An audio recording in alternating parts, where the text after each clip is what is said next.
Praise lord. అందరికీ వందనాలు. దేవుని కృప మీ అందరికీ తోడుండును గాక. శ్రీ సత్యదేవ మినిస్ట్రీ ఛానల్లో ప్రసారమవుతున్నటువంటి విశ్వవిజ్ఞాన వేద పాఠాలు అనే కార్యక్రమాన్ని చూస్తున్నటువంటి నా సోదరి సోదరులకు, క్రీస్తునందు పిల్లలందరికీ మా నిండు మనసుతో స్వాగతం పలుకుతున్నాం. క్రీస్తు స్వరూపములు చెక్కబడుటకు, ఆయన రాకటకు సిద్ధపడుటకు ఈ పాఠాలని మీరందరూ వినవలసిందిగా క్రీస్తు పేరిట వేడుకుంటున్నాను. మంచిది, సమయం పోనీయక సద్వినియోగం చేసుకుందాం. లేఖన కాంతిలో మనం ప్రయాణం సాగిద్దాం.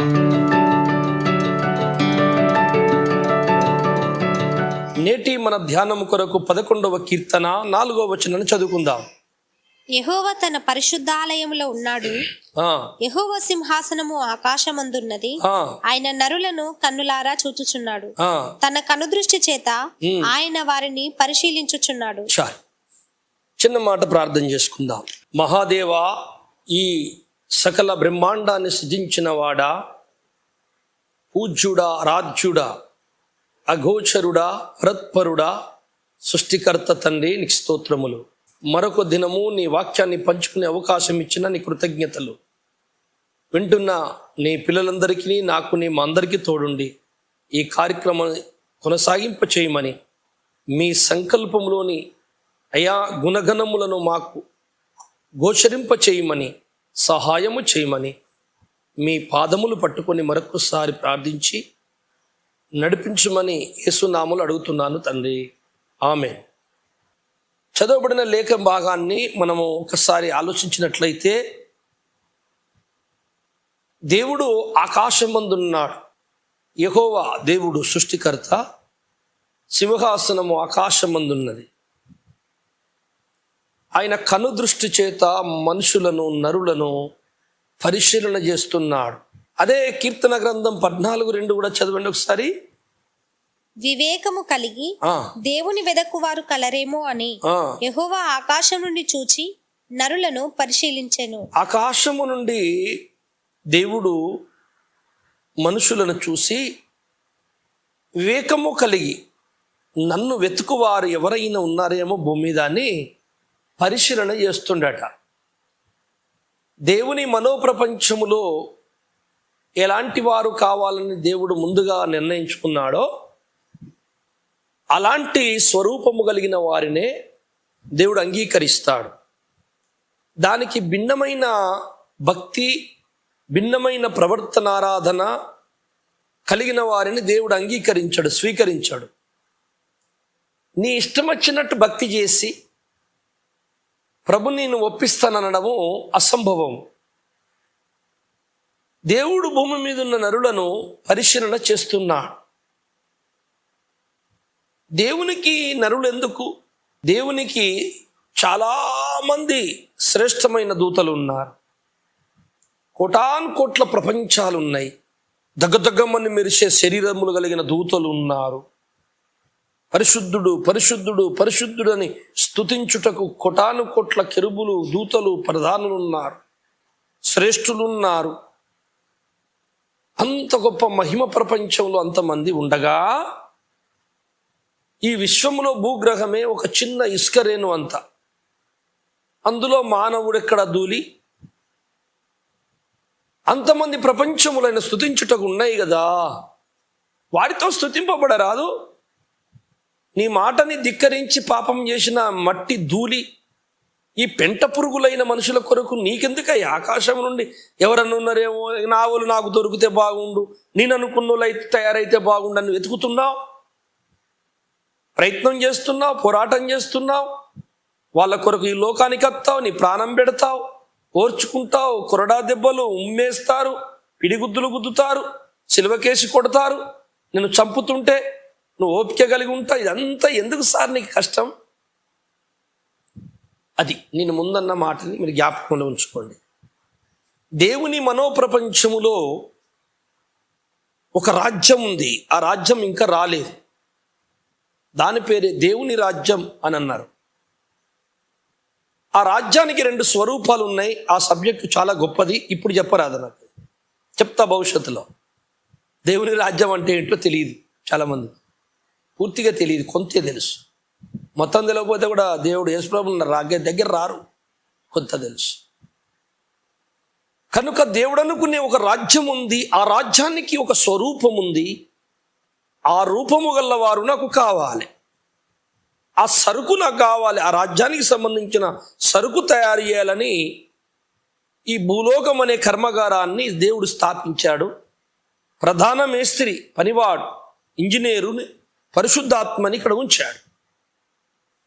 ఆ ఇంజనీర్ చెప్పినట్టు ఈ వర్కర్లు పని చేయకుండా ఫ్యాక్టరీలో, కంపెనీలో నువ్వు జీతం అడిగితే ఎవరిస్తారు?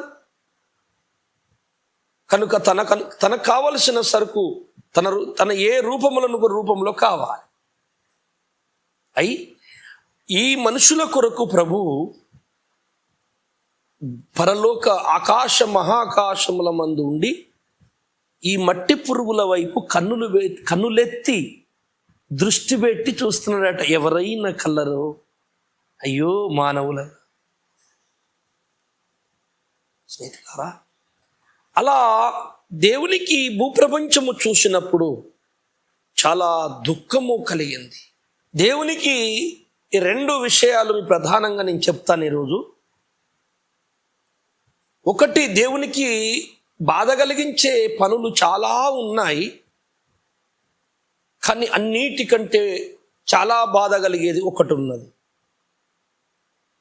నెక్స్ట్ రెండోది, దేవునికి సరే అని సంతోషింపజేసేటి పనులు, తనకిష్టమైనవి చాలా ఉన్నాయి, తనకు సంతోషం పెట్టే, ఆనంద పెట్టే పనులు. కానీ బహుగా అన్నిటికంటే గొప్పగా ఆనంద పెట్టే పని ఒకటే ఉన్నది. ఈ రెండు ప్రధానమైనవి భక్తునికి తెలియకపోతే దేవుణ్ణి వెంబడించుట కష్టం. అయితే అందులో రకాలుంటాయి. మళ్ళీ నేను అవన్నీ చెప్పాలి. అంతకుముందు ఒకసారి చెప్పాను, భక్తి మర్మం గురించి చెప్పాను, మీరు వినే ఉంటారు. దేవునికి బాధ కలిగించేది ఏంటి అది తెలుసుకుందాం ఒకసారి.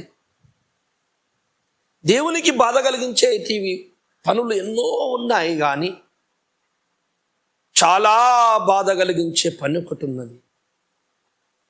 తనకు దుఃఖము కలిగించే భయంకరమైన తప్పు ఒకటి ఉన్నది. అది మానవులు చేశారు. అయినా ఈ కరుణామయుడు ఎంత గొప్పోడో తెలుసుకోవడానికి మీరు ఈ సంగతి తెలుసుకోవాలి. ఏదైనా జరిగితే దాని యొక్క ప్రతిఫలం ఏంటి అసలు, దాని ద్వారా వచ్చే నష్టం ఏంటి అసలు అనేది మనకు స్పష్టంగా తెలియాలంటే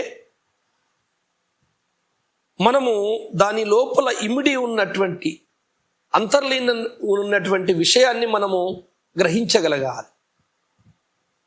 ఉదాహరణకు పాత నిబంధనలో పాపక్షమాపణ నిమిత్తము మరి జంతువు బలులు మీకు తెలుసు, ఎద్దులు, గొర్రెలు, మేకలు దేవుని మందిరానికి ఇశ్రాయేలును తీసుకొని వచ్చారు. వారి పాపము కొరకు ఆ జీవులను బలి ఇచ్చి వాటి రక్తమును ఈ పాపి మీద ప్రోక్షించి వారి పాప పరిహారం చేశాడు మోషే, అహరోను ప్రధాన యాజకులు.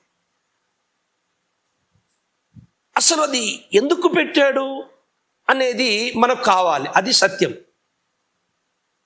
అసలు ఎందుకు ఆ జంతువు నా కొరకు చనిపోవాలి అంటే నీకు ఒక సత్యము తెలిసేది ఉంది నాయన.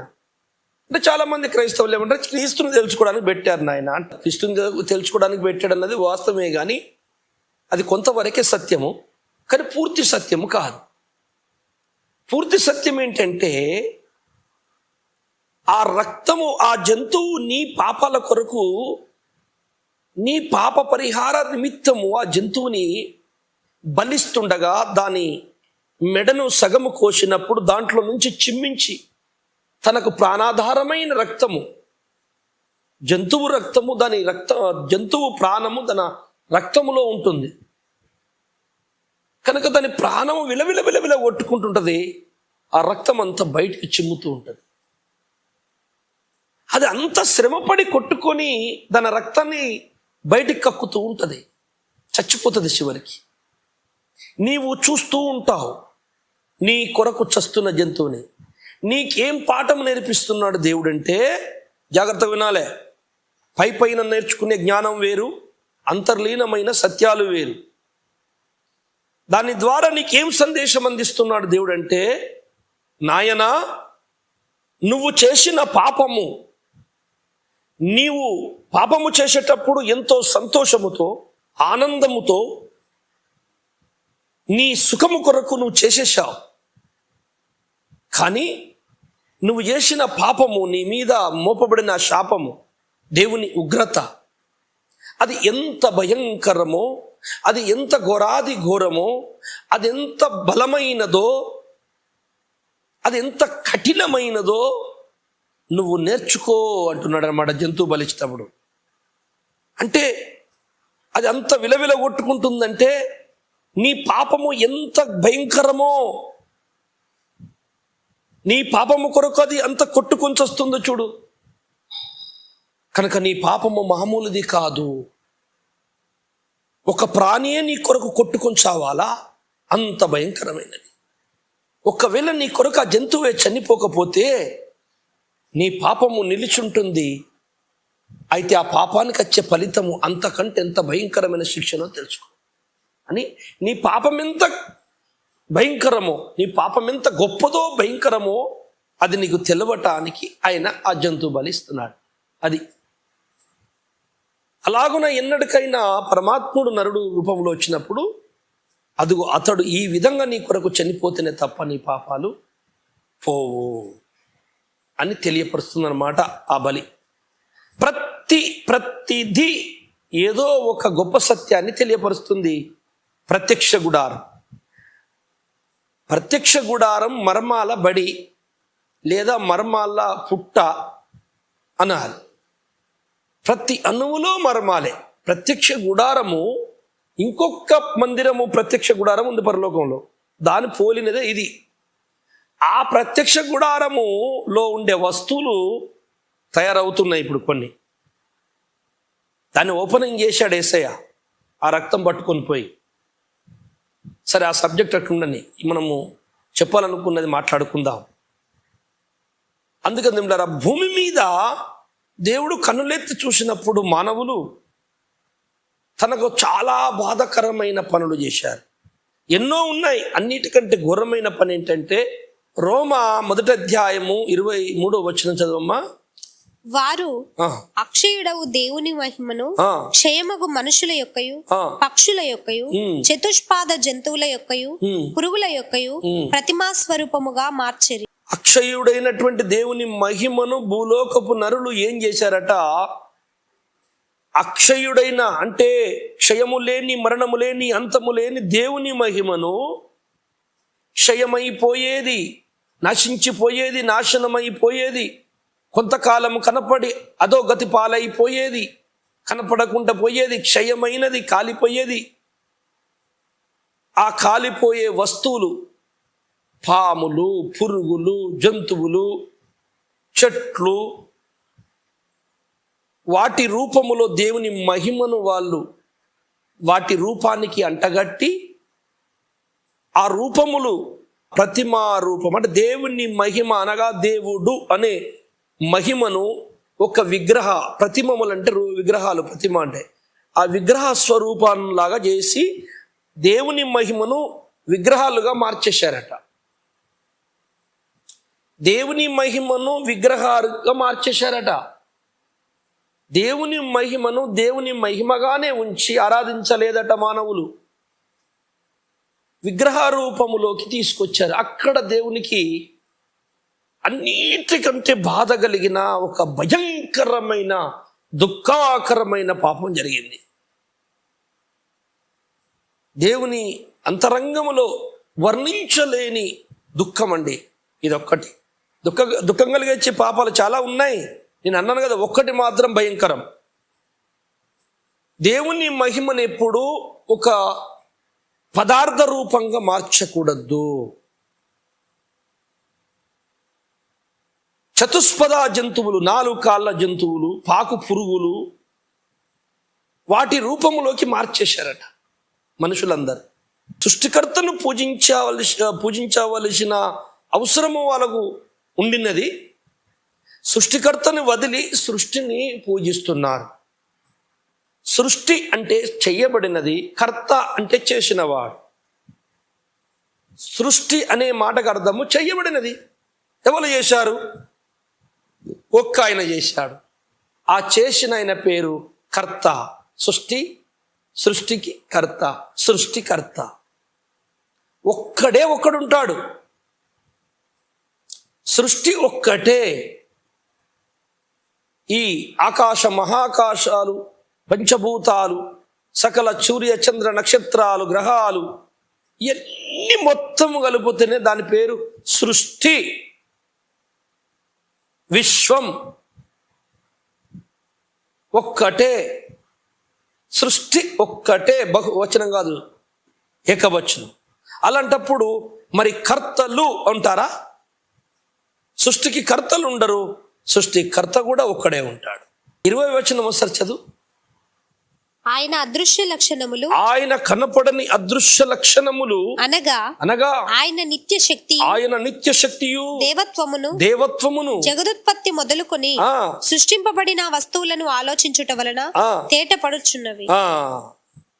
అసలు ఈ సృష్టిలో ఉన్నటువంటి ప్రతి జీవిని, ప్రతి పదార్థమును, సూర్యుని, చంద్రుని, గాలిని, నీరుని, పంచభూతాలను, భూమి మీదున్న సకల కృత్యములను, సకల పదార్థములను ఏది చూసినా ఆ దేవుని మహిమను తెలుసుకోవడానికి ఇందులో మనకు పాఠము కనపడుతుంది, సందేశము. అందుకే 19వ కీర్తనలో ఏముంది?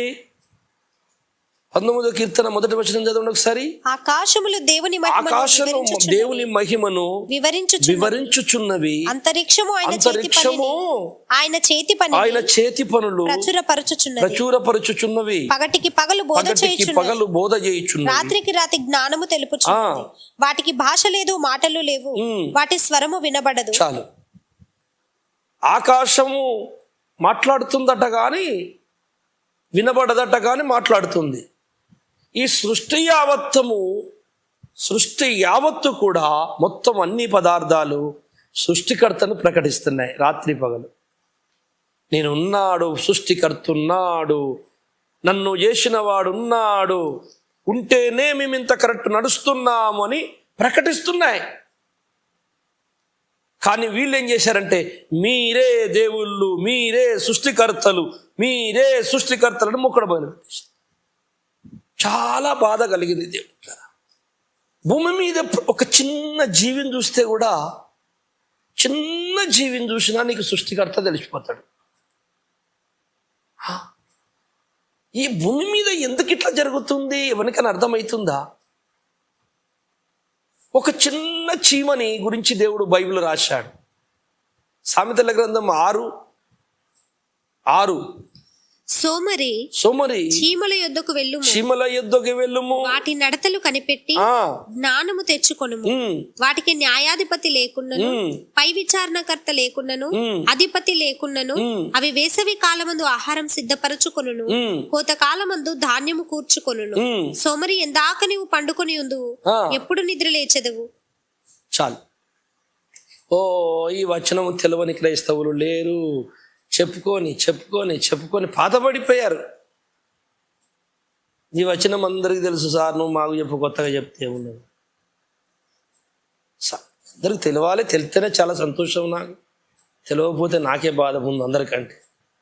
కానీ మీరు తెలుసుకున్న దగ్గరనే ఇంకొకటి చెప్పడానికి వచ్చాను అన్నమాట. నేను చెప్పానా, జ్ఞానము మెట్లున్నాయి. ఆ మెట్టు ఎక్కిన తర్వాత ఇంకో మెట్టు మీద అడిగేస్తాం. మనకి అక్కడే ఉంటే రాదు. సోమరి చీమల యొద్దకు పోయి నువ్వు జ్ఞానము తెలుసుకో అంటే అక్కడ ఎందుకు పోమన్నాడు? చీమల యొద్ద కంటే చీమలు వేసవి కాలములో ఆహారము సమకూర్చుకుంటాయి, వర్షాకాలం రాకముందే. ఎక్కడెక్కడో బియ్యపు గింజలు, నూకలు, లేకపోతే గడ్డి గింజలు, ఏదో ఒకటి అవన్నీ తెచ్చుకొని అవి ఒక రంధ్రము భూమిలో చేసుకొని లోనికి వెళ్ళి అన్నీ తెచ్చుకొని అలా పెట్టుకుంటే ఇటు 10 సీమలు వెళ్తుంటాయి, లోడ్ వేసుకొని వస్తుంటే మళ్ళీ ఈ 10 సీమలు ఇక్కడ పెట్టి ఎంటీ సీమలు పోతుంటాయి. ఇట్లా ఇట్లా టర్నింగ్లో ఒకదానికొకటి యాక్సిడెంట్లు కూడా చేసుకోవాలన్నమాట. చక్కగా వెళ్తాయి అన్నమాట. స్వార్థం లేదు చీమలకి. అందరు కలిసి తెచ్చుకుంటారు, పెట్టుకుంటారు. వర్షాకాలం రాగానే ఇట్లా వరదలు నీళ్లు దాని మీద నీళ్లు వారంగానే వీళ్ళ ఇండ్లు చాలా భలే గమ్మత్తుగా ఉంటాయి. చీమల ఇండ్లు చాలా గమ్మతి. ఎట్లా కడతాయి అంటే లోపలనేమో మంచిగా లోపల అడుక్కెళ్ళేమో పెద్దగా చేసుకుంటాయి, పైన చాలా దూరం పోయేదాకా సన్నగా ఉంటుంది రంధ్రం. అయితే ఇట్లా రాగానే దాని మీద ఇసుక రవ్వుతూ చిన్నది అడ్డాన్ని చేసి మన్ను కప్పకపోయి అది బ్లాక్ అయిపోద్ది, సిమెంట్ పెట్టినట్టు రంధ్రం. ఇక నీళ్ళు లోపలికి పోవు. వర్షం తగ్గిపోయినాక మెల్లగా మట్టిని మళ్ళీ కొంచెం తన్ని బయటకు వచ్చేది. అరే ఇవి చావలేదారా, ఇంతవరకు ఇక్కడే ఉన్నాయి. చాలా తెలివిగా ముందే ఆహారాన్ని సమకూర్చుకుంటాయి. అవి వర్షాకాలంలో లోపల ఉండి తింటాయి. ఇంతే కదండి చీమల దగ్గర నేర్చుకునేది. అది నేర్చుకొని మనం కూడా జాగ్రత్తగా తెచ్చుకోవాలి, డబ్బు ధనం సంపాదించుకోవాలి, ఇంట్లో నిండా నింపుకోవాలి, బ్యాంకులో నింపుకోవాలి, ఎవరికి ఇవ్వకూడదు. చీమలంటే తెలివి లేవు, అన్నీ అందరు కలిసి తిన్నారు, మనం ఎవరు తినాలి అని అనుకుంటారు చాలామంది. సరే చీమల్లాగా మనిషికి పంచిపెడదాంలే అని అనుకుంటారు కావచ్చు కొంతమంది. సరే అనుకోండి, కానీ అదొక్కటేనా జ్ఞానము? అదొక్కటేనా నేర్చుకోమన్న దేవుడు? ఒకసారి ఆకాశ పక్షులు చూడుడి, అవి విత్తవు కోయవు, మీరేమో ఏమి తిందుమో ఏమి తాగుదురని విచారించకండి, వాటిని పోషించిన దేవుడు మిమ్మల్ని పోషించడా అంటే మరి దాని అర్థం ఏంటి? కాకుల్లాగా ఒక చోట కూర్చొని ఏ పని చేయకుండా కావు కావు కావు అనుకుంటుందామా? కాదు సార్. మరి ఏంటిది, ఎందుకు చూడమన్నాడు పక్షులని? కరెక్ట్గా ఈ రోజుకి 14 సంవత్సరాల క్రితము నేను ఒకరోజు మా ఇంటి ముందు ఒక గుడి ఉండేది, అప్పుడు హనుమాన్ టెంపుల్. పెద్ద రాగి చెట్టు ఉండేది. ఇక ఆ టెంపుల్ వెనకాల మా ఇల్లు, ఇది టెంపుల్, మధ్యలో దారి రోడ్డు మా ఇంటి ముందు నుంచి. అయితే పెద్ద వృక్షము, చాలా పక్షులు వచ్చేటి. నేను పొద్దున్నే లేచి బ్రష్ చేసుకుంటున్నా, బెడ నిలబడి తోముకుంటున్నా. ఒక 10 కాకులు 5-6 కాకులు వచ్చేసినాయి. అవి కావు కావు అని ఈ గోడ మీద ఆ గోడ మీద ఆకిట్లు అక్కడ ఇక్కడ ఆ మెతుకు ఈ మెతుకు ఆ అన్నం ఈ అన్నం అదోటి ఇదోటి నోట్లు వేసుకొని పోతున్నాయి. నేను బ్రష్ చేసుకుని ఆలోచించాను, ఆకాశ పక్షులు చూడుడి అన్నాడు కదా దేవుడు. అవి విత్తవు కోయవు ఆహారము దొరుకుతుంది దానికి చూడు అన్నాడు కదా అని మాట గుర్తు చేసుకొని నేను బ్రష్ చేసుకొని ఆలోచిస్తాను. ఆకాశ పక్షులను చూశా. అవి ఏం చేస్తున్నాయి అంటే ఒక్క చోట లేకుండా ఆహారం కోసం 10 చోట్ల తిరిగి సంపాదించుకొని తింటున్నాయి. అరే అవును, అదే చూడమన్నాడు ప్రభు. ఒరేయ్, దేవుడు అని చెప్పి దేవుని మీద పని చేయకుండా దేవుడే నాకు అన్ని పెడతాడని కూకుంటేది కాదురా. నువ్వు కూడా దేవుని మీద ఆధారపడి పని చేయి, దొరుకుతుంది. ఆ పక్షులను చూసి మనం నేర్చుకోవాల్సిన పాఠం ఏంటంటే విత్తకుండా కొయ్యకుండా ఉండడం కాదు, పని చెయ్యడం నేర్చుకో అంటున్నాడు. అర్థమైందా? అవి విత్తవు, మనం విత్తాలి. నువ్వు విత్తుతే దొరుకుతుంది, కాకి తిరుగుతే దొరుకుతుంది అన్నాం. కాకి గూట్లో ఉండి కావు కావు కావు రా రా. సింహము నోరు తెరుచుకొనట అడవిలో అలా కూర్చుందట. దా నేను రాజుని, జంతువులారా నా నోట్లోకి రండి అంటే అత్తయ్య. సింహం నోరు తెరుచుకొని కూర్చుంటే ఆహారం నోట్లోకి రాదు, అది వేట చేసి పట్టుకోవాలి. కనుక దేవుడు ఒక మాట చెప్తున్నాడు, దాంట్లో 2 అర్థాలు ఉంటాయి, జాగ్రత్తగా ఆలోచించాలి. చీమల దగ్గరికి పోతే వాటి క్రమశిక్షణ, వాటి జ్ఞానము తెలుసుకో అన్నాడు కదా. అక్కడ జ్ఞానం ఏదో ఉందన్నాడు కదా. ఒకటే కాదు, ఇంకొక జ్ఞానం ఉన్నది. ఎందుచేతంటే చీమలని దేవుడు చూపిస్తున్నాడంటే ఇంకా జంతువులు చాలా ఉన్నాయి, వాటిని చూపెట్టచ్చు ఆయన. చీమని ఎందుకు చూపెట్టాలి? దోమను చూడుడి అని అనలేదే. దోమైనా చీమైనా ఎంత జీవి చిన్న జీవిని చూపించిండు. చీమలను చూడుడి అంటే చీమల దగ్గర ఒక క్రమశిక్షణ, వివేకము, జ్ఞానము మాత్రమే కాదు, చీమల లోపల ఉన్న దేవుని జ్ఞానాన్ని కూడా తెలుసుకోవాలి. ఎందుకంటే ఇప్పుడు అదొక్కటే నువ్వు తెలుసుకున్నావు అనుకో, అన్నము సమకూర్చుకొని అవి ఎంత చక్కగా దాచుకున్నాయో నువ్వు అదే తిందాం తెచ్చుకొని నేర్చుకున్నావు అనుకో, నీకు ఇంకొక దేవుని జ్ఞానం తెలియదు. అప్పుడు 119వ కీర్తన నీకు అర్థం కాదు. 119వ కీర్తన ఏమంటుంది? సృష్టిని చూసట దేవుని జ్ఞానము తెలుసుకోవాలి అన్నప్పుడు మనం ఇప్పుడు ఇదంతా చెప్పాలంటే సృష్టిలో ఉన్న కోటాను కోట్ల ఈ మహాజీవుల గురించి, సృష్టి గురించి చెప్పాలంటే నీ జీవితం నా జీవితం సరిపోదు. అందుకే నేను ఒక చిన్న జాగలో చెప్తా, సృష్టి అంతా అలాగే ఉందని అర్థం చేసుకో. చిన్న చీమ, దాన్ని చేతిలో పెట్టుకుంటే కూడా చచ్చిపోద్దేమో పట్టుకుంటే అని భయం ఎత్తది. చీమని ఇట్లా పట్టుకొని చేతిలో పెట్టుకుందామన్నా కానీ భయం ఎత్తది చచ్చిపోద్దేమని. ఈ చీమని దేవుడు చేశాడా లేకపోతే అదే పుట్టిందా? అదే, ఏది పుట్టలే, అంతా దేవుడే చేశాడు. ఇది అందరికీ తెలుసు. చీమని దేవుడు చేశాడు.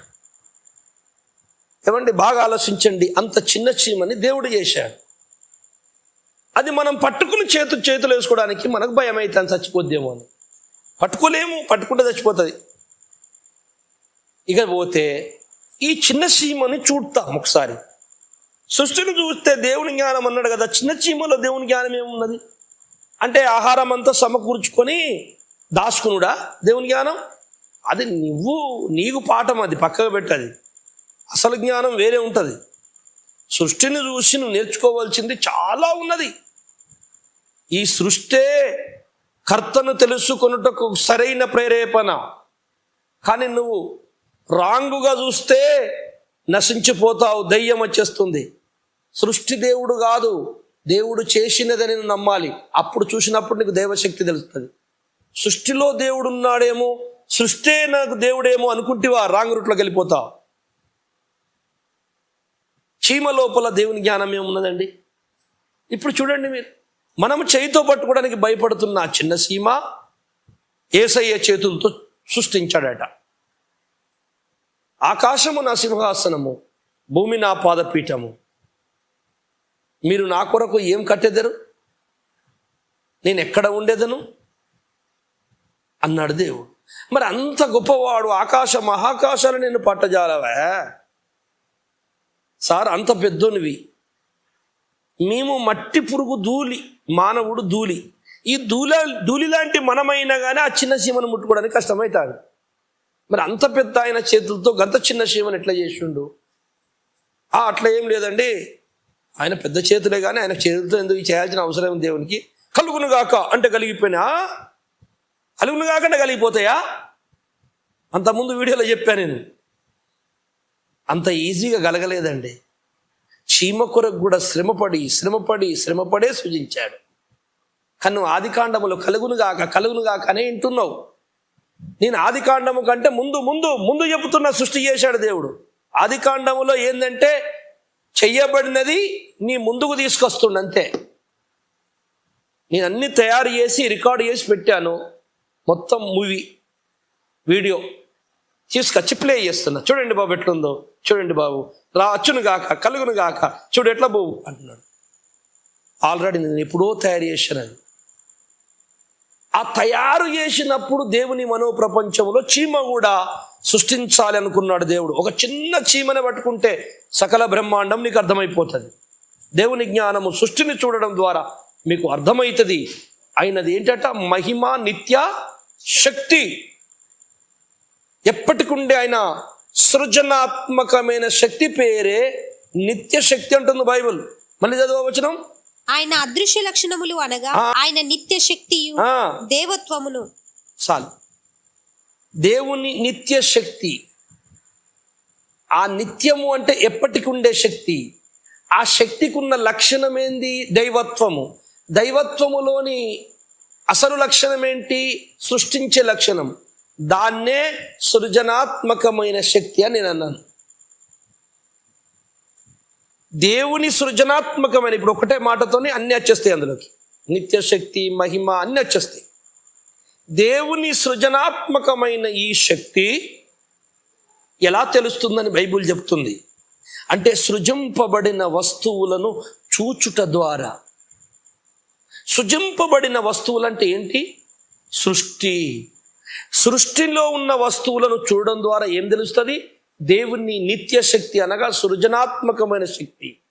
రైట్. ఇప్పుడు దేవుడు సృష్టించిన చీమను చూసుకుందాం. చీమ లోపల దేవుని యొక్క సృజనాత్మకమైన శక్తి ఉన్నది. తను చేసిన విధానం ఉంది. తను చేసిన విధానము వివరిస్తుంది చీమ. దేవుడు సృష్టి చేసేటప్పుడు ఏమేమి కష్టాలు పడ్డాడో అన్ని చూపిస్తుంది చీమ. చీమలో తెలుసుకుంటే ప్రతి ఒక్కటి అలాగే ఉంది. దేవుడు దేవుడు దేవుడు అని చెప్పేసి మనం తినేసి హాయిగా పండుకుంటే పరలోకం వెళ్ళిపోతాం రాజరా. నువ్వే కావాలరా నత్తనుకుంటా. లేదు లేదు లేదు. యేసయ్య వచ్చినప్పుడు ఎక్కడ గొప్పోళ్ళు, ప్రసంగికులు, గంభీరంగా ప్రసంగం చేసిన వాళ్ళు, అందరినీ కింద పడేసిన వాళ్ళు, దెయ్యాలు ఎల్లగొట్టిన వాళ్ళు ఎక్కడా? బిషపులు ఎక్కడా? రెవరెండ్లు ఎక్కడా? ప్రసంగికులు ఎక్కడా? కృపావరాలు ఉన్నోడు ఎక్కడ? అందగాడు ఎక్కడ? ఆటగాడు ఎక్కడ? అందగత్తె ఎక్కడ? సుందరి ఎక్కడ అని అడగడు. అవన్నీ అడగడు. ఆయన ఒకటే అడుగుతాడు, నన్ను ప్రతిష్ఠించుకున్న విశ్వాసి ఎక్కడా? నా సృజనాత్మకమైన శక్తిని హృదయములో ప్రతిష్ఠించుకున్న విశ్వాసి ఎక్కడా? ఆదాము ఎక్కడ నువ్వు అంటే, నీ పొదల్లో ఉన్న సార్, నాకు భయం అవుతుంది. దేవునికి ఆదాము కనబడలే. పాపం దేవుని కన్నులు మనం పొదలో దాక్కుంటే దేవునికి ఎట్లా కనపడతామండి? కనపడలేదు దేవునికి. అందుకే ఆదాము నువ్వు ఎక్కడ కొడుకా అని అడుగుతాడు. చెప్పండి, మీరు దేవునికి కనపడని స్వాస్థ్యం ఏదైనా ఉన్నదా భూమి మీద? నువ్వు ఎక్కడ పోయినా అక్కడ ఉన్నా అంటాడు దావీదు. అయ్యా, నీ పాతాళానికి వెళ్ళి నువ్వు ఉన్నావు, నేను ఆకాశంకి ఎక్కి ఉన్నావు, నీ ఏడున్నాడు ఉంటావు. నీ కంటికి మరుగైనదే అసలు లేదు, సృష్టే నీలో నుండి వచ్చింది, ఇక నీకు తెలియంది ఏమున్నది అన్నప్పుడు మరి ఆదాము ఎందుకు కనబడలే దేవునికి? దేవునికి ఆదాము కనబడక ఆదామా నువ్వు ఎక్కడా అని పిలట్లేదు. ఆదామా నువ్వు ఎక్కడ అన్నది దేవునికి కనపడక కాదు. ఏంటంటే అసలు విషయము, నేను ఎక్కడ పెట్టాను, నువ్వు ఎక్కడున్నావు. పడవ మీద పోతుంటే యేసుప్రభుల వారు కొద్దిగా పడుకున్నాడు, కన్ను చిన్న కునుకు తీసిండు, తుఫాన్ వచ్చేసింది. చచ్చిపోతాం చచ్చిపోతాం చచ్చిపోతాం శిష్యులంతా పంబెలెత్తిపోయారు. అయ్యా, నువ్వు పడుకున్నావేంటి? అది కూడా మేము ఇలా అయిపోతున్నాం, అయ్యో భయం వేస్తుంది మాకు అంటే లేచి, మీ విశ్వాసం ఎక్కడా? నిన్నగాక మొన్న 2 చేపలు 5 రొట్టెలు 20,000 15,000 మందికి పెట్టాను కదరా. పెట్టావు. ఎక్కడరా మీ నమ్మకం? మొన్న లాజరు శవం లేపావు. ఎక్కడరా నీ నమ్మకం? మొన్ననే పుట్టుగుడ్డోని కల్లా ఇచ్చావు. మరి ఏదిరా నీ నమ్మకం? నీ విశ్వాసం ఎక్కడ? మరి పుట్టుగుడ్డోని కళ్ళు ఇచ్చినోడు, 2 చేపలు 5 రొట్టెలు 1,000 మందికి పెట్టినోడు, శవాన్ని లేపినోడు, 4 రోజుల శవాన్ని, ఆఫ్టర్ ఆల్ ఈ తుఫాన్ని ఆపలేడా అని ఎందుకు అనుకోలేదు ఆయనను? అది ఆయన ప్రాబ్లం ఒకటి ఉంటుందండి. కొంతమంది ఒక్క మెట్టెక్కిరు జ్ఞానం మీద. వాళ్ళు అంటారు, యేసుప్రభు సమాధి దగ్గర లాజరు దగ్గరట బాగా బాధ కలిగి మూలిగి ఏడిశాడట. కాదు, 2 నిమిషాల్లో లేపెట్టోని, 2 నిమిషాల 4 రోజుల శవాన్ని లేపెట్టోడు ఏడుతాడు ఎక్కడైనా అని చనిపోయినందుకు? కాదు. మరి ఎందుకు ఏడిచాడంటే అక్కడ మూలిగాడట. అది అక్కడున్న సత్యం ఏంటో తెలుసుకోను. సృష్టికర్త అంతరంగములో దేవుడారా దుఃఖము కలిగించే సంగతులు ఏంటి? మార్తా, నేను నీ దగ్గరికి వచ్చి మీ ఇంటికి బోధ చేసినప్పుడు నేను చెప్పలేదు పునరుద్ధానము నేనే, జీవం నేనని? అవునవునవును. మళ్ళీ ఎందుకమ్మా? ఎందుకు మీరు నన్ను ఈ శక్తి ఆయనకుందని, నేను కుమారుడనని లేపగలనని ఎందుకు నమ్మట్లేదు మీరు? అయ్యా, వీళ్ళు నేను సృష్టికర్తని ఇక్కడ పెట్టుకొని కూడా వీళ్ళు నమ్మట్లేదయ్యా తండ్రి అని కన్నీళ్లు పెడుతున్నాడు. అందుకే కదా ప్రార్థన చేస్తాడు, తండ్రి నీవు నన్ను పంపినవనియు నేను నీ వాడననియు వీరికి తెలియనట్లు ఈ శవాన్ని, ఈ బాడుని లేపు. అంటే కారణం ఏంది? ఎందుకు ఏడిచాడో తెలుసా? అవన్నీ పక్కకు పెట్టేశారు. ఫస్ట్ మెట్టోళ్ళు కదా, జనరల్ నాలెడ్జ్. నేను అంటున్నాను, మట్టి నాలెడ్జ్ పక్కకు పెట్టండి, మహిమ నాలెడ్జ్ని పట్టుకోండి. మట్టి తెలివి పక్కకు దొబ్బేయండి, మహిమ జ్ఞానాన్ని పొందుకోండి. ఆయన ఇస్తాడు, పరిశుద్ధాత్ముడు. ఆయన తప్ప ఈ సృష్టికి ఏ ఆధారము లేదుగా. రైట్. ఇప్పుడు చీమను తీసుకుంటే, చీమ లోపల దేవుని మహిమ జ్ఞానం ఏమున్నదంటే, ఇప్పుడు మీకు చెప్తున్నానండి, చీమకి ఏమేమున్నాయి? మెదడు ఉన్నదా? ఉన్నది. చీమకు మెదడు ఉన్నది, నోరు ఉన్నది, పళ్ళు ఉన్నాయి.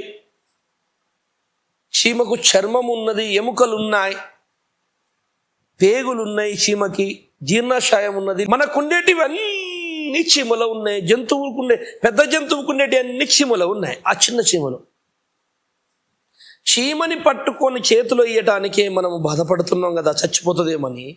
మరి అంత బ్రహ్మాండాన్ని సృజించిన ఆ మహానీయుడు ఈ చీమ లోపల ఆ వస్తువుని ఎట్లా చేశాడు కావచ్చు? ఆలోచించు ఒకసారి. అందుకే అర్థమైతలేదు దేవుడి గురించి. అరే, ఈ సృష్టిని పరిశోధన చేయడం ద్వారా నా మహిమ తెలుస్తుంది, చూడండి అవి ప్రకటిస్తున్నాయి నా గురించే, మీ చెవులు మూసుకుంటున్నారు అంటున్నాడు. అయ్యో, ఈ మహిమని ఎవరన్నా ఎతుకుతారా? అయ్యో, నన్ను ఎవడన్నా తెలుసుకుంటాడా అని కన్నులతో పరిశీలన చేస్తుండు మానవులు. ఇవన్నీ అల్లో చీమలో ఉన్నాయి. అంత చిన్న చీమలో అన్ని ఐటమ్స్ ఉన్నాయి. నువ్వు దాన్ని ఆపరేషన్ చేసి మెదడు, ఎముకలు, పేగులు సపరేట్ తీసి నాకు చూపించగలవా? పట్టుకోవడానికి బాధపడుతున్నావు అంటే సృష్టిని చూడడం ద్వారా ఏం తెలుస్తుంది? దేవుని మహిమ, సృజనాత్మకమైన శక్తి తెలుస్తుంది. ఎంత చిన్న చీమను తనకు కావలసిన అవయవాలన్నీ తన చేతులతోనే చేశాడు. మరి అంత పెద్ద చేతులు ఎలా చేయగలిగినాయి అంటే ఆ దేవుని యొక్క మహిమ, సృజనాత్మకమైన శక్తిని తెలుసుకో ఫస్ట్ అంటున్నా నేను. ఈ బ్రహ్మాండాన్ని, ఆకాశాలను చేసిన చేతులు, గొప్ప గొప్ప పెద్ద పెద్ద వస్తువులను చేసిన చేతులు, పెద్ద జంతువులను చేసిన ఈ చేతులు, సూర్యచంద్రులను చేసిన ఈ చేతులు, మానవుణ్ణి కూడా చేసిన ఈ చేతులు, ఆ చీమని కూడా చేసినాయి. మానవుని ఎట్లా చేసిండు? కలుగునుగాక మానవుడు అంటే కలిగిపోయాడా? మానవుని మట్టి పిసికి అన్ని ఐటమ్స్ మట్టితోనే చేసి తర్వాత ఆయన లోపల జీవాన్ని ఉదితే లోపల రక్తము, జీవము తయారై మట్టి ముద్దలు మాంసం అయిపోయి బయటకు తీసి నిలబడ్డాయి.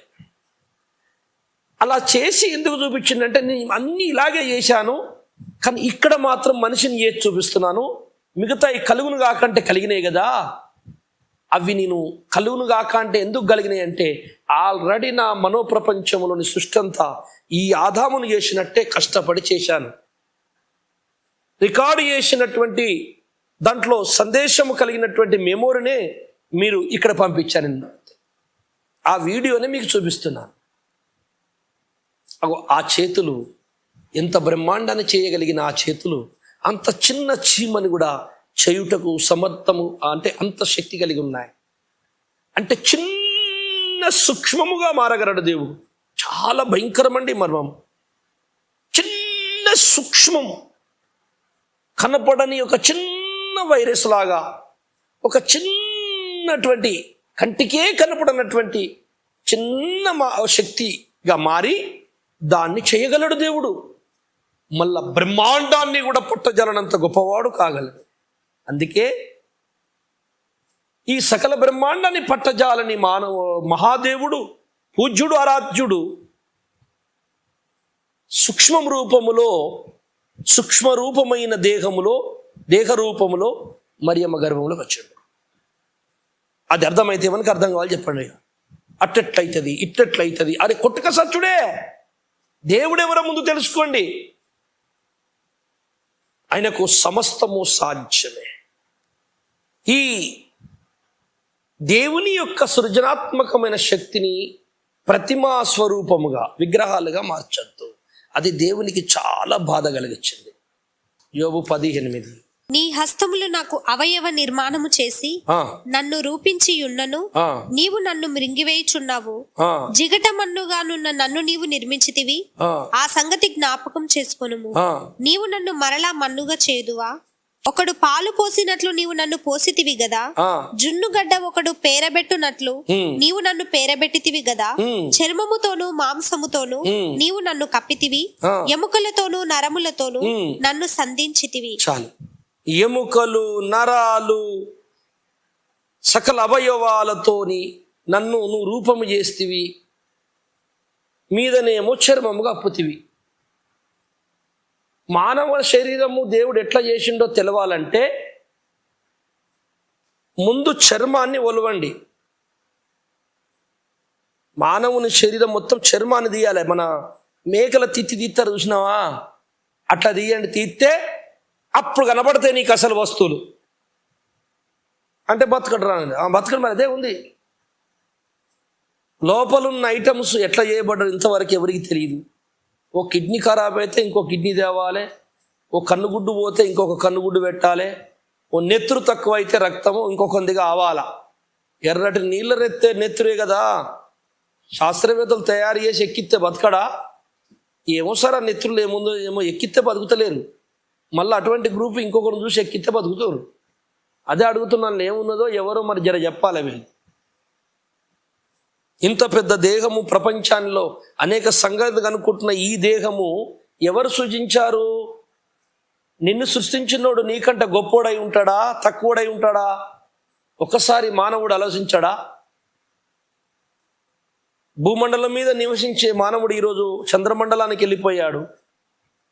ఇసనకర్రతో ఊపుకోవలసిన మానవుడు ఏసీ తయారు చేశాడు, ఫ్యాన్లు తయారు చేశాడు. సైకిల్ పట్టుకుని తిరిగే మానవుడు విమానం ఎక్కాడు. కుట్టు మిషన్ కాంచెలి కంప్యూటర్ అయ్యింది, ఇంటర్నెట్ వచ్చింది. చిన్న టపాకాయ తయారు చేసిన మానవుడు అణుబాంబులు తయారు చేశాడు. ఆహా, ఇంత విజ్ఞాన శాస్త్రం నేర్చుకున్నాడు. ఇంత గొప్ప జ్ఞానైన మానవునికి తన దేహ నిర్మాణము తెలియదు ఎట్లయిందో. చీమ నిర్మాణం కూడా తెలుగు అర్థం చేసుకోవా? ఒక ఆయన ఉన్నాడని 10 మంది ఎందుకు ఎత్తారా? ఆ చీమని ఒకడే ఎత్తాడు.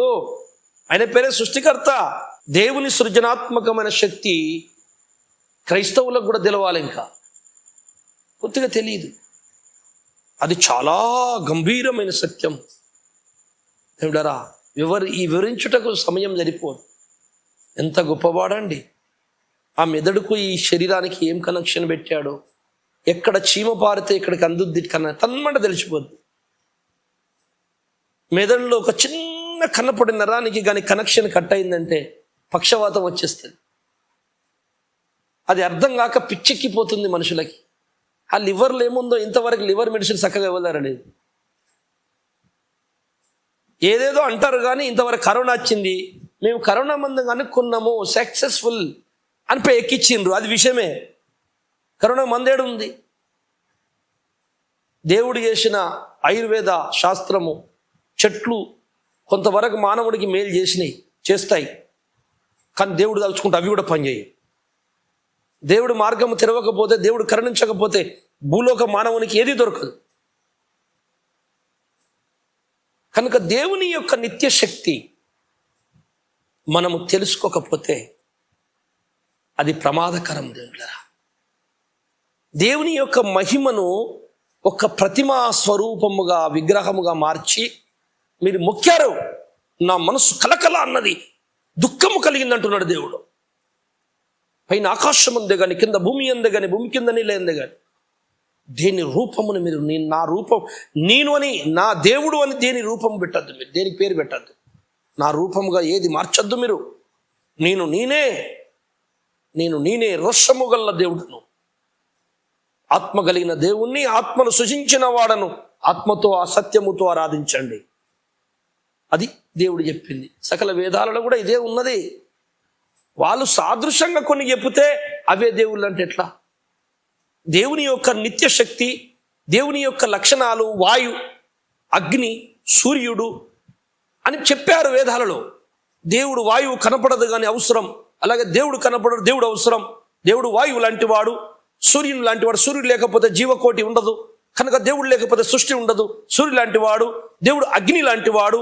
అగ్ని స్వరూపం ఏదేసినా కాలిపోతుంది, కనుక దేవుడికి కూడా ఏది అంటదు అంత గొప్పవాడు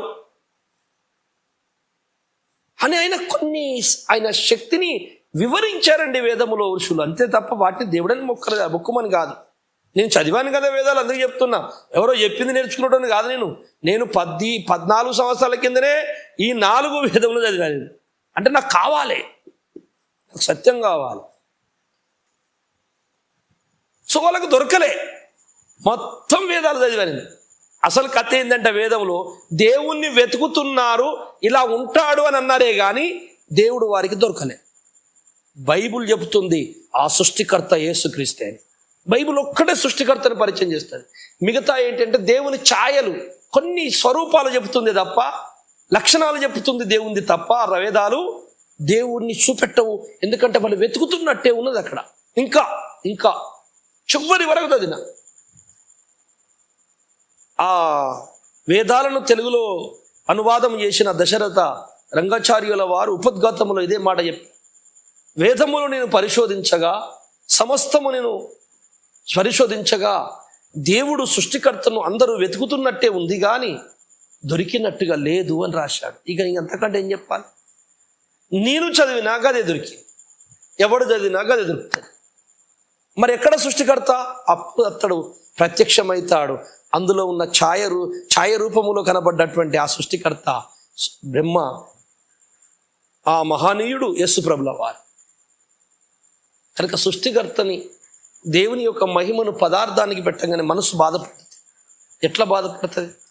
భార్యాభర్తలు అనూన్యంగా ప్రేమగా ఒకరి మీద నమ్మకంతో బతుకుతున్న భార్యాభర్తల్లో సడన్లీగా తన భర్త ఇంకొక స్త్రీతో అక్రమ సంబంధం పెట్టుకున్నట్టు ఈమెకి స్పష్టంగా చూసింది, లేకపోతే కనబడి, లేదా భార్య అన్న ఒక అక్రమ సంబంధం పెట్టుకున్నట్టు భర్త ఎంతో అన్యూన్యంగా అన్నా, నేను గుర్తుపెట్టుకోండి మళ్ళీ ఈ మాట, ఎంతో నమ్మకముగా బతుకుతున్న, ఒకరికొకరు ప్రాణంగా ప్రేమించుకొని నమ్మకంగా బతుకుతున్న భార్యాభర్తలకు సడన్లీగా ఈ సన్నివేశము భర్తకే కానీ భార్యకే కానీ కనపడింది అనుకోండి. భర్త కనపడింది, భార్య ఇంకొకరితో అక్రమ సంబంధం పెట్టుకున్నట్టు కనపడింది. మీకు ఈ విషయం ఇంత పచ్చిగా చెప్పకపోతే నా దేవుడైన సృష్టికర్తను మీకు అర్థం కాడు, తప్పదు. బైబిలే చెప్తుంది అట్లా. ఇశ్రాయేలులారా, ప్రతి పచ్చని చెట్టు కింద మీరు కామము తీర్చుకుంటుంది అన్నాడు యేసయ్య. ఈ మాట ఎట్లుంది? అలా చెప్పకపోతే మీకు సత్యము అర్థము కాదు. వ్యభిచారం అంటే ఒట్టి శరీరాన్ని రెండు ఉంటాయి వ్యభిచారాలు. ఒకటి ఆత్మీయ వ్యభిచారం, శరీర వ్యభిచారం. రెండు భాషలకు అర్థం కాకపోతే మనం బైబిల్ అర్థం కాదు. ఒకవేళ అక్రమ సంబంధం పెట్టుకున్నట్టు ఆ పురుషునికి తెలిసిందనుకోండి, ఇప్పుడు చెప్పండి అతనికి ఏమనిపిస్తుంది? ఎంతో నమ్మకంగా అన్యూన్యంగా బతుకుతున్నటువంటి వారి దాంపత్య జీవితము ఒకేసారి తన భర్తో లేదా భార్యో అక్రమ సంబంధం పెట్టుకున్నట్టు తెలిస్తే భర్తకి, అతడు ఏమవుతాడు? మొదట అది చెప్పండి, తర్వాత మిగతా చెబుదాం ఏం జరుగుద్దని, ఏం చేస్తాడన్నది. మొట్టమొదట ఏం జరుగుద్దంటే, ఆ వ్యక్తి యొక్క గుండెను చేతితో పట్టుకొని ఇట్లా పిసికినట్టు అవుతుంది. మొట్టమొదట జరిగేది ఇదే. దానికంటే ఎవడైనా కత్తి పెట్టి నన్ను తునుకలు నరికినా బాగుండురా అనిపిస్తుంది. అలా నరుకుతే కూడా కలగని బాధ ఆ వ్యక్తి భర్తకు కలుగుతుంది. గుండెను అట్లా పట్టుకొని పిండినట్టు, ప్రాణము శరీరాన్ని వదిలిపెట్టి పోతున్నట్టు, నరాలన్నీ లూజ్ అయిపోయి కుప్పకూలిపోతాడు. మొదట జరిగేది అది. నేను దాని గురించి మాట్లాడు. తర్వాత వాడు కొట్టాడు, చంపాడు, ఎల్లగొట్టాడు, విడాకులే అవన్నీ పక్కన పడేయండి, తర్వాత సంగతి. అది ఫస్ట్ జరిగే సన్నివేశం ఇది. అదుగో అలా అది ఆ పరిస్థితి ఎలా ఉంటుందో అలాంటి జరిగి దెబ్బతిన్న వాడిని మీరు తీసుకొచ్చుకొని ఒక్కసారి అతని అనుభూతిని మీరు వివరించి వినండి. నేను చెప్పిన దానికంటే భయంకరమైన పరిస్థితులు బయటకు వస్తాయి. నిజంగా ఆ మోసము కంటే, అలాంటి నమ్మక ద్రోహము కంటే టెర్రరిస్టులు, ఉగ్రవాదులు, నరహంతకులు వాళ్ళు నయ్యమండి అనిపిస్తుంది. వాడు తెలిసి నేను చంపేశాడు, ఓకే. కానీ వీళ్ళు మోసము చేస్తున్నారు, నమ్మించి మోసం చేయడు. నమ్మించి మోసము జరిగేంత బాధ ఇక ఏదీ లేదు. అంటే ఒట్టి నీ భార్యాభర్తల గురించి అంటలేను, సేవకునికి విశ్వాసుల మధ్యలే కానీ, స్నేహితుల మధ్యలే కానీ, ప్రాణ స్నేహితుల మధ్యలో ఇంకేదన్నా కానీ, పార్ట్నర్స్ల మధ్యలో కానీ, నమ్మకస్తులు నమ్మకుంటున్న ఒకరి మీద ఒకరు నమ్మకంగా బతుకుతున్న సన్నివేశంలో చెప్తున్నా ఇదే జరుగుతుంది. ఫస్ట్ నిన్ను చంపుతారా అని చంపితే బాధ లేదు. నువ్వు తప్ప నాకు ఎవడు లేడు, నిన్ను ప్రేమిస్తున్నానని చెప్పి మోసం చేస్తే అది తెలిసిన రోజు, ఆ క్షణంలో జరిగేది మాత్రము దానికంటే భయంకరమైన బాధ ఇంకా భూలోకములో చరిత్రలో ఎక్కడ లేదు. ఇదిగో ఈ బాధనే నిన్ను నన్ను సృష్టిని చేసి నీకు ఆహారము, నీళ్లు, గాలి ఇచ్చి, చక్కటి శరీరం ఇచ్చి, ఈ సృష్టిలో జీవిస్తూ నన్ను తెలుసుకో నా కుమారుడా అని నిన్ను తల్లి గర్భంలోకి రూపింపించి పంపించిన సృష్టికర్తకు ఇదే జరుగుతుంది. నిన్ను సృజించిన వానిని పక్కకు పెట్టి నువ్వు ఏలవలసిన ఒక పురుగును జంతువును దేవుడని నువ్వు ప్రతిమగా మార్చినప్పుడు, నువ్వు నీకంటే తక్కువైనది ఒక ఎద్దు లేదా పాము, నువ్వు చంపితే చచ్చిపోయేది, నీకంటే తక్కువ జ్ఞానము గల్లది, తెలివి గల్లది, మనుషుని కంటే తెలివి ఉన్నదా? మనుషుడు కంప్యూటర్ కనుక్కున్నాడు, ఒక ముసలి కనుక్కుంటుందా? ఆఫ్టర్ ఆల్ మొత్తం మన ముందన్ని, దానికి రాజులం మనమే, అసలు ఆదామే రాజు. అలాంటిది నీకంటే తక్కువైన దానిని నా సృష్టికర్త, నా దేవత, నా దేవుడని ఎట్లా మొక్కావు? అప్పుడు ఎప్పుడైతే ఈ సృజనాత్మకమైన దైవశక్తిని మీరు ఈ పదార్థమునకు మీరు అంటగట్టి ఎప్పుడైతే దేవుళ్ళు సృష్టికర్తలను మొక్కారో, నమ్మకమైనటువంటి తన భార్య అక్రమ సంబంధం పెట్టుకుంటే ఆ భర్తకు మొదట ఒక్క క్షణము ఎలా జరిగిందని చెప్పాను నేను, అదే సృష్టికర్తకు జరిగింది. అందుకే అన్నాను, బాధ కలిగించే వాటిలో అధికమైన బాధ కలిగించేది ఒకటి ఉన్నదని, అది ఇదే. దీనికంటే బాధ కలిగించేదిగా దేవునికి ఇంకేది లేదండి. విగ్రహాలు స్వరూపములుగా దేవుని మార్చద్దు, అది మహాపాపం అంటుంది బైబిల్. దేవునిగానే ఆరాధించండి. దేవుణ్ణి పదార్థం చేయకండి. పదార్థాన్ని చేసిన వాడే దేవుడు. క్రైస్తవులలో చాలా శాతం, ఎక్కువ శాతం మంది విగ్రహార్థకులే ఉన్నారు. విగ్రహారాధన క్రైస్తవులు, ఆతియసార్, బాప్తిసార్, ఏ క్రైస్తవుడు విగ్రహాన్ని మొక్కడు. మీరు భలే మాట్లాడతారు. అంటే మీకు అర్థం కానీ ఒకటి ఉంటుంది అక్కడ. నేను అన్నానంటే అట్టిగానా. విగ్రహాలు రెండు రూపాలు, ఒకటి భౌతిక పదార్థముతో చేయబడిన విగ్రహం, అది బయట కనపడుతుంది. ఇంకొకటి మనసులో స్థాపించుకునే విగ్రహాలు. దేవుడు రెండు విగ్రహాల గురించి మాట్లాడతాడు. అవి రెండు విగ్రహాలైన దాన్ని మొక్కిన దీన్ని పెట్టుకున్న విగ్రహమే. హెచ్కేల్ గ్రంథము 14:3 చదవండి. నరపుత్రుడా, ఈ మనుషులు తమ హృదయములలో విగ్రహములనే నిలుపుకొని దోషము పుట్టించు అభ్యంతరమును తమ ఎదుటనే పెట్టుకొని ఉన్నారు. నరపుత్రుడా, ఈ మనుషులు నాకు బాధ కలిగించి రోషం పుట్టించేటువంటివి, నాకు దుఃఖము కలిగించే వాటిని వాళ్ళ హృదయములో పెట్టుకున్న వాటి పేరు విగ్రహాలు. మీరు చెప్పండి, ఇప్పుడు విగ్రహాలు గుళ్ళల్లో బయట ఉంటాయి కదా, హృదయములు ఎందుకు ఉన్నాయి? అదే అంటున్నా, విగ్రహారాధన క్రైస్తవులల్లో విగ్రహాలు మొక్కే వాళ్ళు ఉన్నారు. బయట కూడా దేవుడు తెలవని వారు కూడా విగ్రహాలు మొక్కేవారు ఉన్నారు. వీళ్ళు ఒకటే. వాళ్ళు విగ్రహ ప్రతిష్ఠత చేసి విగ్రహాలను పూజ చేస్తున్నారు. సృష్టికర్త మహిమను, శక్తిని దానికి అంటగబెట్టి అదే నా దైవం అని మొక్కుతున్నారు. ఎంత దుఃఖం కలిగిస్తుంది. అదొకటి. నిజమైన దేవుడు మా సృష్టికర్త, యేసే మా దేవుడు అని చెప్పి బాప్తిసం తీసుకొని రక్షింపబడి సంఘాలు కట్టుకొని పెద్ద పెద్ద ప్రసంగాలు చేసే వాళ్ళ లోపల కూడా విగ్రహాలు ఉన్నాయి అంటుండు. ఇక ఆ హృదయంలో విగ్రహాలు ఏంటో, వాటి రూపాలు ఏంటో చెప్పాలంటే గంటల తరబడి అది మీకు తెలిసిపోయింది ఆల్రెడీ. దైవాజ్ఞకు వ్యతిరేకమైన సకల విధములైన బోధలు, అలవాట్లు, మాటలు, ప్రవర్తనలు, దేవునికి దుఃఖము కలిగించేటి అన్ని విగ్రహాలే. ఉదాహరణకు ఒకడు సిగరెట్ తాగే అలవాటు ఉందనుకోండి, లేదంటే తిట్టుపోతే అలవాటు ఉందనుకోండి, లేకపోతే మందు కొట్టే అలవాటు ఉందనుకోండి, లేకపోతే భార్యను హింస పెట్టే అలవాటు ఉందనుకోండి, ప్రార్థన చేయకుండా అందరినీ హింస పెట్టే అలవాటు ఉందనుకోండి, ప్రార్థనే బంధు పెట్టే అలవాటు ఉందనుకోండి, ఇవన్నీ విగ్రహాలే. ఆ గుణము, చెడు గుణములు, దైవ విరోధ గుణములు, సాతాను సంబంధమైనవి విగ్రహాలే. మంచివారిని నిందించేది కూడా ఒక విగ్రహమే. 10 మందిని చెడగొట్టి చెడుతోవల తీసుకుపోలే గుణము కూడా ఒక విగ్రహమే.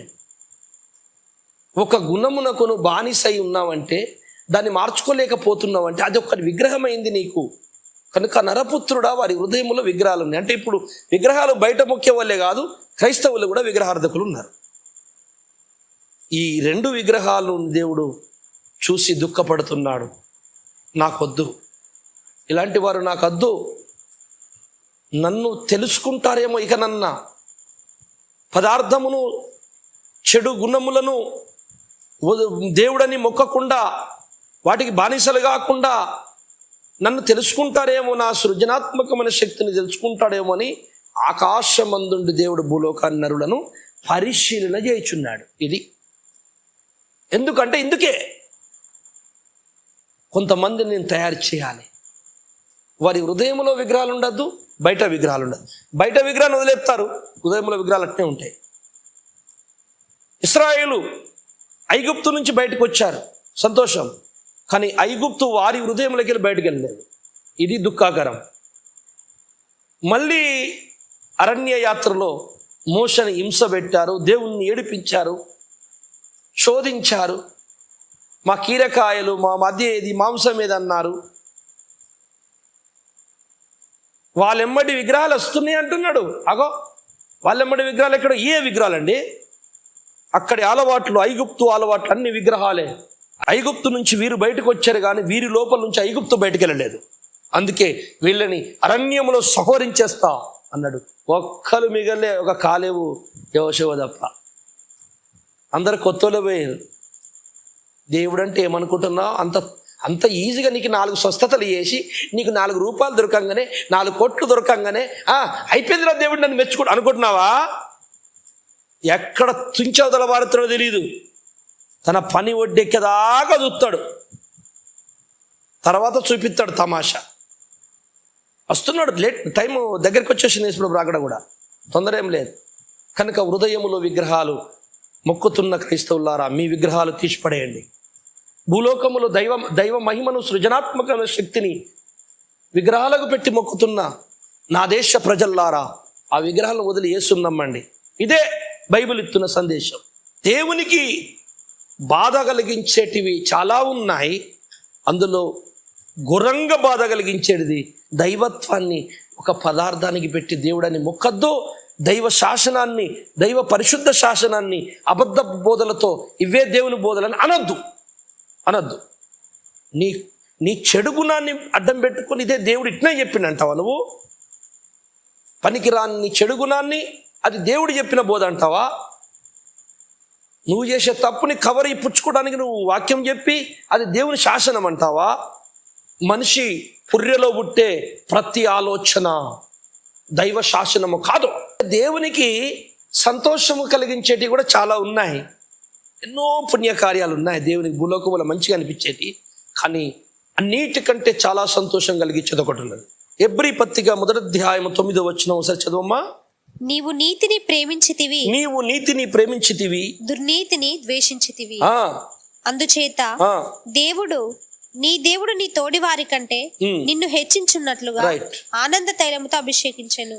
ఇది యేసు ప్రభుల వారి గురించి తండ్రి అయిన దేవుడు మాట్లాడుతున్న మాట. యేసు ప్రభుల వారు నరరూపంలో ఉన్నాడు. నరరూపంలో యేసు ప్రభు ఏమేమి చేశాడో, ఏమేమి వర్ధించినాయో, ఏ ఆజ్ఞలు ఆయనకు నెరవేర్చాడో అవన్నీ నరుల కోసమే. అవన్నీ నరులే చేయాలి మళ్ళీ. సో దేవుడు యేసు ప్రభుల వారి నరరూపములో ఉన్న మనుష్య కుమారుడు, నరరూపములు ఉన్న దైవ కుమారుడు, అతని లోపల ప్రప్రథమైన గొప్ప లక్షణము, గొప్ప గుణం ఏంటంటే చెడుని అసహించుకొని మంచిని ఇష్టపడుట. ఇదిగో దేవునికి చాలా సంతోషం కలిగించే గుణం ఇది. అందుకని ఆ గుణము తన కుమారుని, నరరూపములో ఉన్న తన కుమారుని చూసి, ఆహా నువ్వు చెడుని అసహించుకొని మంచిని ఇష్టపడితేవి గనుక ఇదిగో నిన్ను అందరికంటే గొప్పవాణిగా చేస్తా. చెడుని అసహించుకునే మనసుని లేకపోయినా బాధే, మంచిని ఇష్టపడే మనసు లేకపోయినా బాధే. అందుకే సామెతల గ్రంథం 28:13 చదవండి ఒకసారి. అతిక్రమములను దాచిపెట్టువాడు వర్ధిల్లడు, వాటిని ఒప్పుకొని వదిలిపెట్టువాడు కనికరము పొందును. చాలా మంది తప్పైపోయింది బయట పెట్టిన తర్వాత కొంతమంది తప్పైంది అనుకుంటారు అలా తప్పు చూపించినాక. ఇక కొంతమందికి నువ్వు తప్పు చూపిస్తే నీ మీద 10 తప్పులు వేసి వెళ్తారు కానీ ఒప్పుకోరు. కొంతమంది ఒప్పుకుంటారు, ఏడుస్తారు, కానీ నెక్స్ట్ డే మళ్ళీ అదే చేస్తారు. మళ్ళీ ఎందుకమ్మా ఇట్లా చేశారమ్మా, మళ్ళీ ఏంట అయ్యానంటే తప్పు అయిపోయిందండి, అనుకోకుండా జరిగిపోయింది అంటారు. మళ్ళీ ఒప్పుకుంటారు, మళ్ళీ అలాగే ఉంటారు. బైబిల్ చెప్తుంది ఒప్పుకోవడం కాదు, వదిలిపెట్టడం కూడా జరగాలి. తన తప్పుని ఒప్పుకొని వదిలిపెట్టువాడే దేవుని చేత కనీకరం పొందుతాడు. చెడుని అసహించుకునే గుణం ఉంటేనే నువ్వు మంచిని ఇష్టపడగలవు. మంచిని బహుగా ఇష్టపడే మనసుంటేనే చెడుని అసహించుకోగలవు. ఇద్దరి యజమానులకు ఒకడు దాసుడు కానేరడు. దేవునికి లోక స్త్రీకి నువ్వు దాసుడుగా ఉండలే.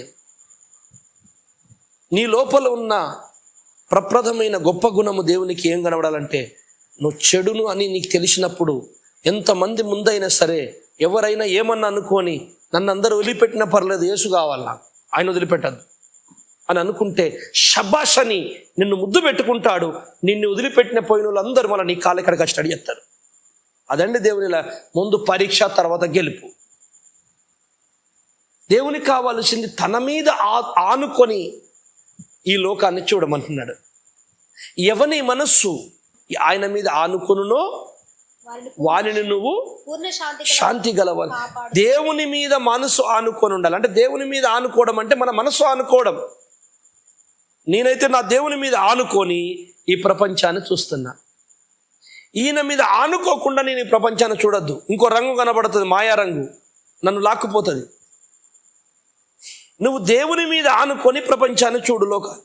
అప్పుడు లోకం అంటే ఏంటో, లోకముల దేవుని ఏమున్నదో, లోకం ఏది దేవుడు లోకంలో ఏది ఇష్టపడతాడో ఇష్టపడడో నీకు స్పష్టంగా తెలుస్తుంది. కనుక నువ్వు బతుకుతావు. అందుకని దేవునికి బహుగా దుఃఖము కలిగించేది ఒకటి ఉన్నది. తన సత్యబోధను రాంగ్ రూట్లో తీసుకుపోవద్దు. తన సృజనాత్మక శక్తిని విగ్రహముగా మార్చొద్దు. క్రైస్తవులు అనబడుతున్న అబద్ధ బోధకుల గురించి, ఇటు దేవుడే తెలియకుండా దేవుణ్ణి, సృష్టిని దేవుడని మొక్కుతున్న వారి గురించి రెండిటికి ఇస్తుంది ఇది. అలాగే దేవుని నమ్ముకున్న భక్తుడు దేవుణ్ణి సంతోషపెట్టాలి అంటే వాడు ఒకటి చేయాలి, చెడుని అసహించుకొని మంచిని ఇష్టపడాలి. అన్నిటికంటే గొప్ప లక్షణం ఇది. ఈ రెండు లక్షణాలు మనం చక్కగా గుర్తుపట్టాలని అన్న కదా మొదట. అవును, గుర్తుపడితే నిర్ణయం వస్తుంది. గుర్తే పట్టని వాడు నిర్ణయం ఎలా చేస్తాడు? నీ భక్తి యాత్రకు ఒక నిర్ణయము, ఒక గురి, ఒక గమ్యము, ఒక లక్ష్యం పెట్టుకోవాలి. గురి, గమ్యము, లక్ష్యము లేని నీ భక్తి జీవిత యాత్ర చిరునామా లేని ఉత్తరము లాంటిది, దారము తెగిన గాలిపటము లాంటిది. దారము తెగిన గాలిపటము ఎక్కడో వెళ్ళి ఎక్కడో ఏదో ముళ్ళ కంపకు తట్టుకొని, చెట్టు కొమ్మకు తట్టుకొని, అప్పుడు దాకా అందంగా మన ముందు ఎగిరిన ఈ గాలిపటము, రంగురంగుల గాలిపటము, ఆడిపోయి చూసేసరికి చినిగి ఏమీ ఉండదు. మొత్తం పేపర్ అంతా చినిగిపోయి దానికి ఉన్న పుల్లలు బయటపడతాయి. అదిగో మనిషి జీవితం అదే. కొంతసేపు ఈ లోకంలో ఎగురుతావు, అందంగా కనపడతావు అందరికీ, కానీ దాని తర్వాత నీ బ్రతుకు ఘోరమైపోతుంది. అదే యేసయ్య మీద ఆనుకొని లోకాన్ని చూడు. నీ పునాది యేసు. అందుకే అన్నాడు, వేయబడిన పునాది తప్ప మరో పునాది ఎవడు వేయద్దు. ఆ పునాదికి మూలరాయి ఎవరట? క్రీస్తు.